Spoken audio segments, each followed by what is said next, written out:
अगर ऐतराज है इस जमाने को दो दीवानों के जीने से, अगर ऐतराज है इस जमाने को दो दीवानों के जीने से, तो ऐ खुदा हटा दे इस दिल का सिस्टम सीने से। Music by Mantu Mani. Jagdamba recording studio, Vijaypur मोड़।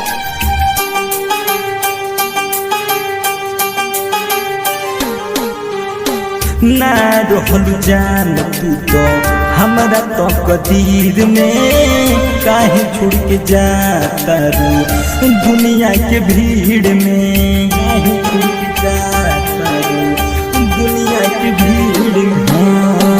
ना रहल जान तू तो हमरा तो कदीर में, काहे छोड़ के जाता रू दुनिया के भीड़ में। कैसे जियब तोहरा बिना हार हो गई, कैसे जियब तोहरा बिना हार हो गई। ई पगला के जिंदगी जब बेकार हो गई, ई पगला के जिंदगी जब बेकार हो गई।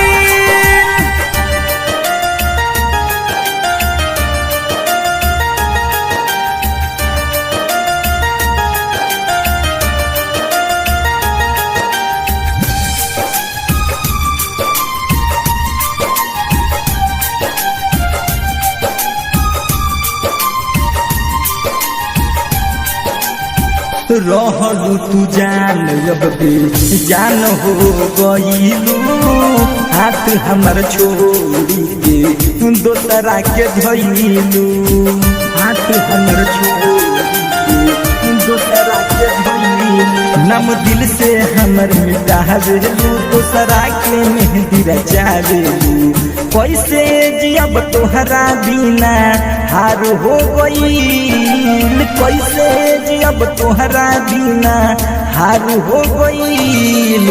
पगला के जिंदगी अब बेकार हो गईल, पगला के जिंदगी अब बेकार हो गईल।